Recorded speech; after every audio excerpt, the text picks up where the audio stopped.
Hello everyone. ఈరోజు నేను చెప్పబోయే స్టోరీ మాత్రం చాలా ఇంట్రెస్టింగ్‌గా ఉంటుంది. వీడియో మొత్తం స్కిప్ చేయకుండా ఎండ్ వరకి చూడండి. ఫస్ట్ అయితే ఒక లైక్ కొట్టి చూడండి. అండ్ ఒక చిన్న రిక్వెస్ట్ ఏంటంటే, మీరు ఏ ఊరు నుండి ఈ వీడియోని చూస్తున్నారో కూడా ఒక కామెంట్ చేయండి. మీరు చేసే కామెంట్ నాకు చాలా మోటివేటివ్‌గా అనిపిస్తుంది. ఇక కథలోకి వెళ్దామా? కృష్ణమూర్తి గారు పోయాక ఆయన పేరు మీద ఉన్న పొలం, ఇల్లు సరి సమానంగా ఆయన నలుగురు కొడుకులు, ఇద్దరు కూతుళ్ళు పంచుకున్నారు. వారిలో ముగ్గురు టీచర్ ట్రైనింగ్ చేసి పక్క ఊళ్ళలో టీచర్ ఉద్యోగాలు చేసుకుంటూ, మరొక పక్క వారసత్వంగా వచ్చిన వ్యవసాయం కూడా చేసుకుంటున్నారు.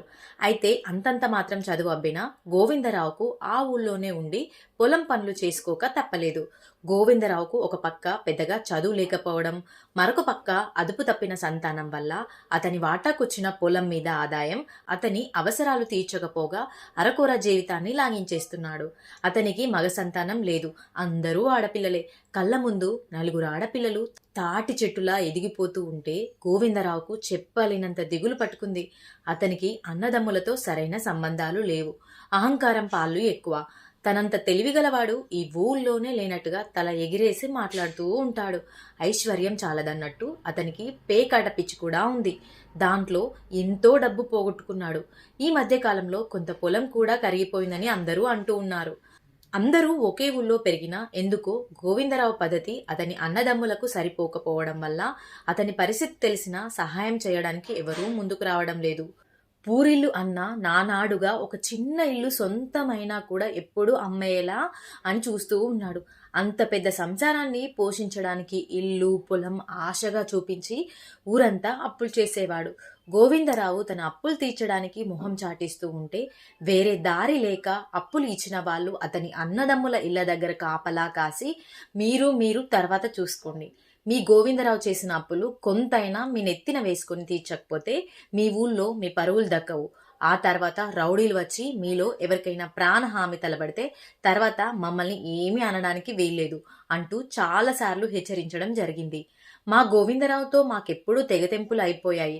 ఆ ఇంటి మీద కాకి ఈ ఇంటి మీద, ఈ ఇంటి మీద కాకి ఆ ఇంటి మీద వాలి చాలా కాలం అయింది కాబట్టి ఆ అప్పులతో మాకు సంబంధం లేదు అంటూ అతని అన్నదమ్ములు తెగేసి చెప్పేశాక వెర్రిమొహం వేసుకొని పోయేవాళ్ళు అప్పుల వాళ్ళు. రుణబాధ ఎక్కువ కావడంతో గోవిందరావు ఉంటున్న చిన్నిల్లు, ఆకలి తీరుస్తున్న ఆ కొద్దిపాటి పొలం కాస్త అప్పుల వాళ్ళ పాలైంది.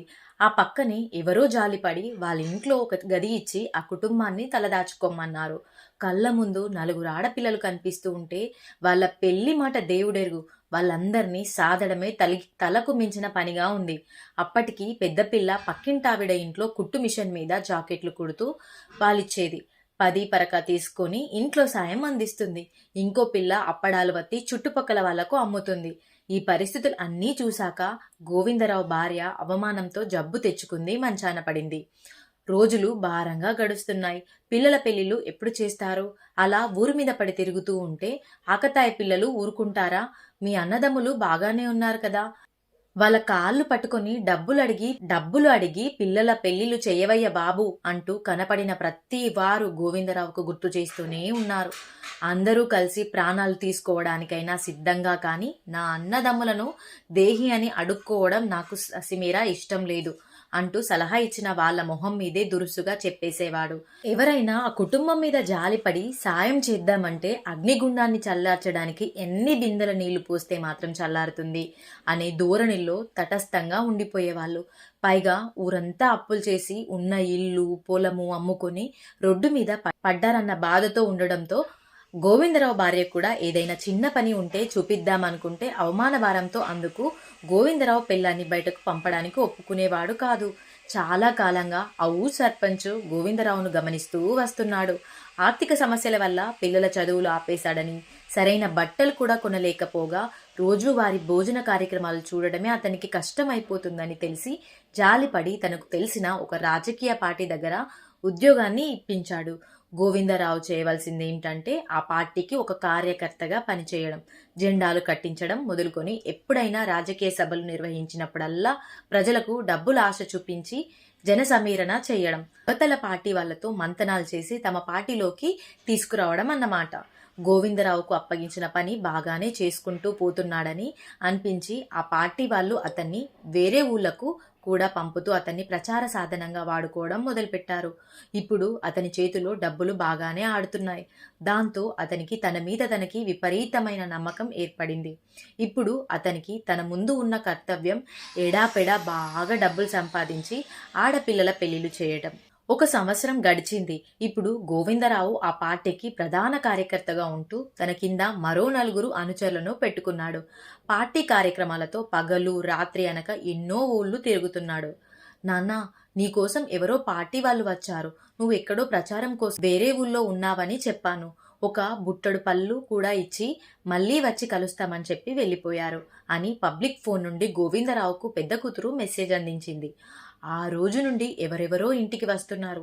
గంటలు అతన్ని ఏదో ఒప్పించాలని విశ్వ ప్రయత్నం చేస్తున్నారు. అన్నీ కలిసొస్తే ఇంకో 2 ఏళ్లకైనా తన కూతుళ్ల పెళ్లిళ్లు చెయ్యాలి. అన్నదమ్ముల పూర్తిగా మొహం దాటేశారు. మంచైనా చెడైనా ప్రతి క్షణం తనెంతో కష్టపడితే కాని వాళ్ళ పెళ్లిళ్లు చేయలేడు. ప్రస్తుతం తన పని చేస్తున్న పార్టీలో ఏదో ఇల్లు గడవడానికి సరిపోతుంది. కానీ పెళ్లిళ్ళు పేరింటాల గురించి ఆలోచన చేయలేడు. ఇటువంటి పరిస్థితుల్లో అతని మదిలో మోహన్ రావు మెదిలాడు. అతను వేరే పార్టీలో ఒక పెద్ద కార్యకర్త. అతను కన్ను గోవిందరావు పైన పడింది. అతను గత కొన్నాళ్లుగా తన కోసం ఎవరో చేత రాయబారం చేపిస్తున్నాడు. వాళ్ళ పార్టీలో మంచి భవిష్యత్తు ఉందని, రాబోయే ఎన్నికల్లో అధికారం కూడా చేపట్టే అవకాశాలు ఎక్కువ ఉన్నాయని, అంతేకాకుండా జీతభత్యాలు కూడా బాగా ఉంటాయని, అదృష్టం కలిసి వస్తే చిన్న చిన్న పదవులు కూడా దొరికే వీలుందని ఆశ పెట్టడంతో గోవిందరావు మెదడులో పెళ్లి కాని తన 4 కూతుళ్లు మెదిరారు. ఇప్పుడు అతను కొత్త పార్టీలో రహస్య ఒప్పందం చేసుకున్నాడు. అంతకుముందు తను పనిచేసిన పార్టీలో చేరమని కాళ్ళు గడ్డాలు పట్టుకొని ఎంతో మందిని బ్రతిమాలిన గోవిందరావు ఇప్పుడు తను వేరే పెద్ద పార్టీలో ఉండటంతో అదే జనాలను కొత్త పార్టీలో చేరబోమని ప్రలోభ పెట్టడం మొదలుపెట్టాడు. ఈ విషయం కొన్నాళ్ల పాటు పాత పార్టీ వాళ్ళకి తెలియకుండా జాగ్రత్త పడుతూ అక్కడ వాళ్ళిచ్చే పారితోషకాలు కూడా అందుకుంటున్నాడు. నిప్పును అరిచేతిలో పెట్టి దాయగలమా అన్నట్టు మొత్తానికి ఎవరో కార్యకర్త ఆ విషయాన్ని పాత పార్టీ వాళ్లకు అందించడంతో వాళ్ళు గోవిందరావును విశ్వాసఘాతకుడులా లెక్క కట్టి చేసినన్నాళ్ళు బాగానే పనిచేశాడన్న కృతజ్ఞతతో వేరే శిక్ష విధించకుండా కేవలం ఉద్యోగంలో నుంచి తొలగించారు. అప్పటికి గోవిందరావు కొత్త పార్టీలో చేరి ఇంకా 1 రోజులు కూడా కాలేదు. అతని పనితనం చూశాకనే ఎంతో ప్రతిఫలం ఇవ్వాలో నిర్ణయిస్తామని చెప్పారు. ఎలా తెలిసిందో కానీ గోవిందరావు 2 పార్టీలలోనూ పనిచేస్తూ ఇరు పార్టీలను మోసం చేస్తున్నాడని, ఇలా నమ్మక ద్రోహం చేసే వాళ్లను పార్టీలో ఉంచుకుంటే అసలుకే మోసం వస్తుందని అటువంటి మోసగాడు రేపు తమ పార్టీ కూడా మోసం చేసి వేరే పార్టీకి ప్రచారం చేయడని గ్యారంటీ లేదని, ఇటువంటి వాళ్లను ఉగ్గలోనే తుంచేయాలని గట్టి నిర్ణయం తీసుకున్న దరిమిల రేపటి నుంచి మా పార్టీ ఆఫీస్కి రావాల్సిన అవసరం లేదని కబురు అందించడంతో గోవిందరావు నిలువెల్లా వణికిపోయాడు. అతనికి తను చేసిన పొరపాటు తెలిసి వచ్చింది. తిండికి కూడా నోచుకోకుండా రోడ్లు పట్టుకు తిరుగుతున్న తనకి సర్పంచ్ ద్వారా ఏదో ఆసర దొరికించుకుందనుకుంటే తన దురాశ వల్ల 2 చెడిన రేవడి అయ్యాడు. ఆర్థిక పరిస్థితుల వల్ల అలా చేయాల్సి వచ్చిందని, నా తప్పులను క్షమించి నన్ను ఉద్యోగంలో నుండి తొలగించవద్దని, ఆడపిల్లల తండ్రిని అని కాళ్ళు వేళ్ల పడ్డ ఆ పార్టీ వాళ్ళు మనసు కరగలేదు. అప్పటి వరకు తండ్రి కోసం ఎవరో ఒకరు వచ్చి పార్టీ కార్యక్రమాల గురించి చర్చించే కార్యకర్తలు కొన్నాళ్లుగా రాకపోవడం, తండ్రి పార్టీ పనుల మీద ఏ ఊళ్ళు వెళ్ళక ఇంట్లోనే విచారంగా కూర్చొని కృంగిపోతూ కనబడటంతో ఇంట్లో వాళ్ళందరికీ అనుమానం రానే వచ్చింది. ఆ తర్వాత వాళ్ళ నోట్లో వెంట వీళ్ళ నోట్ల తమ తండ్రి అతనికి ఆశ్రయం కల్పించిన రాజకీయ పార్టీలను నిలువున మోసం చేశాడని తెలిసి ఉన్న ఆసర కూడా పోయిందని నెత్తి నోరు బాదుకుని తండ్రిని నోటికొచ్చినట్లు దుయ్యపట్టారు. మా పెళ్లిళ్ళ మాట దేవుడెరుగు, కనీసం ఒక పూట తిండికి కూడా నోచుకోకుండా అందరినీ రొడ్డున పడేశావు. నువ్వు ఒక తండ్రివా? నీకు సహాయం చేయడానికి ముందుకొచ్చిన వాళ్ళను కూడా నట్టేట ముంచుతున్నావు. నిన్ను నమ్ముకొని ఇంట్లో ఉండడం మా దురదృష్టం. మనల్నందరినీ దరిద్రం వెంటాడుతుంది. అందరం కట్టుకొని చావడం తప్ప మాకు శరణ్యం లేదు అంటూ బోర్న ఏడవడం మొదలుపెట్టారు అతని కూతుళ్ళు. పల్లెటూళ్ళలో ఏ చిన్న విషయం జరిగినా మొత్తం ఊరంతా పాకిపోతుంది. గోవిందరావు ఉదంతం ఆ నోట ఈ నోట విన్న అతని అన్నదమ్ములు అతని మొహం మీద ఉమ్ము వేయడం ఒక్కటే తక్కువ. చేత కానివాడు, అసమర్థుడు పైకి తీసుకురావాలని చేయి అందించే వాళ్ళను కూడా బురదలోకి లాగేస్తాడు. కృతజ్ఞుడు వీడి మీద జాలిపడి సహాయం చెయ్యబోయినా వీడి దరిద్రం మనకు కూడా అంటుకుంటుందని చెప్పేసి అందరూ ఏకగ్రీవ తీర్మానం చేసుకొని గోవిందరావు ఇంటి వైపు వెళ్లడం కానీ అతని గురించి మాట్లాడుకోవడం కానీ చేయలేదు. ప్రస్తుత పరిస్థితుల్లో నేను ఈ ఊళ్ళో ఉండటం మంచిది కాదు. పాత కక్షలతో నేను ఇంతకు ముందు పనిచేసిన పార్టీ వాళ్ళు నాకు అపకారం తలబెట్టగలరు. అందుకే కొన్నాళ్ళు ఎవరికీ తెలియకుండా నేను వేరే విల్లో ఉందామని అనుకుంటున్నాను. అదృష్టవశాత్తు నాకు ఎప్పుడైనా పని దొరికితే ఎంతో కొంత డబ్బు ఇంటికి పంపుతాను. విజయవాడలో ఉన్న నా చిన్న చెల్లెలు అనారోగ్యంతో బాధపడుతున్నట్లు తెలుస్తుంది. ఇంట్లో పని చేయడానికి ఎవరైనా మనిషి కావాలని చూస్తున్నారు. నువ్వు తనతో మాట్లాడి మన అమ్మాయిల్లో ఒకరిని వాళ్ళ ఇంట్లో కొన్నాళ్ళు ఉంచుకోమని ప్రాధేయపడు. మన పరిస్థితి ఈ పాటికి వాళ్లకు తెలిసే ఉంటుంది. అయితే నేను ఎక్కడికి వెళ్ళిపోయానని మాత్రం చెప్పకు. బ్రతుకు బాగుంటే అందరం మళ్ళీ కలుద్దాం. నా గురించి అప్పుడప్పుడు నీకు ఫోన్ చేసి చెప్తూ ఉంటాను. ప్రస్తుత పరిస్థితుల్లో మనమందరం ఈ త్యాగం చేయాల్సిందే అంటూ అతని భార్యకు ఇష్టం లేకపోయినా నచ్చ చెప్పి సంచిలో 2 బట్టలు సర్దుకొని ఆ ఊరు విడిచాడు గోవిందరావు. కల్లో గంజో తాగి ఎలా బతుకుతామండి, మీరు దూరమైపోతే పిల్లలు తప్పుదారి పట్టే అవకాశం ఉంటుంది అంటూ భార్య నచ్చజెప్పబోయినా అతను వినలేదు. రోజులు గడిచిపోతున్నాయి. గోవిందరావు ఒక కూతురు అతని చెల్లెలింట్లో బలవంతంగా గడుపుతుంది. తండ్రికున్న ఆత్మాభిమానం ఆమెకు కూడా ఉంది. ఎలాగైనా విజయవాడ నుండి బయటపడాలన్న ఉద్దేశంతో తల్లికి ఫోన్ చేసి చెప్పింది. అత్తయ్య ఇంట్లో నా చేత అడ్డమైన చాకిరి చేయించుకుంటున్నారు.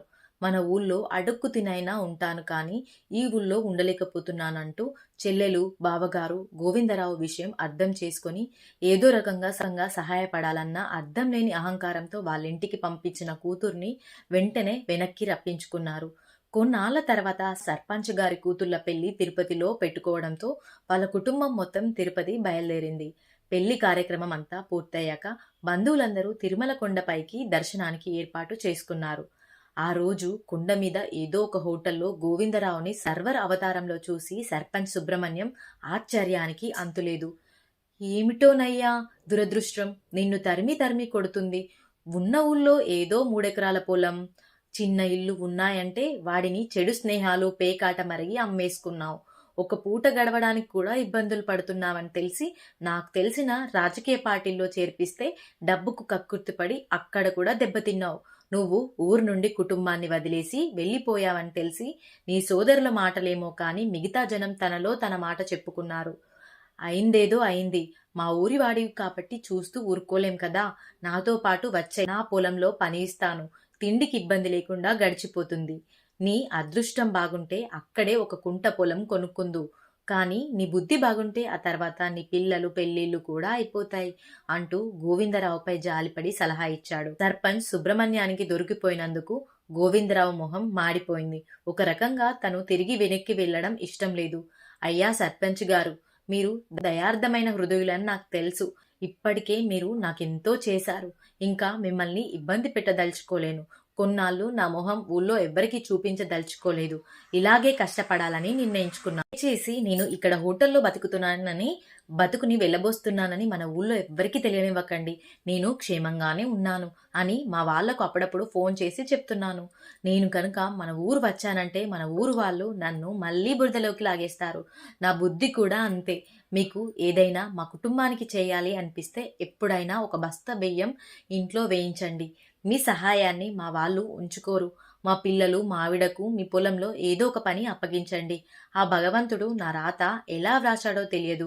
పరిస్థితులు అనుకూలిస్తే మళ్ళీ మన ఊరు వస్తాను అంటూ కళ్ళనీళ్ళ పర్యంతమై వంటగదిలోకి వెళ్ళిపోయాడు గోవిందరావు. సర్పంచ్ సుబ్రహ్మణ్యానికి గోవిందరావు పరిస్థితి చూశాక గుండె బరువైపోయింది.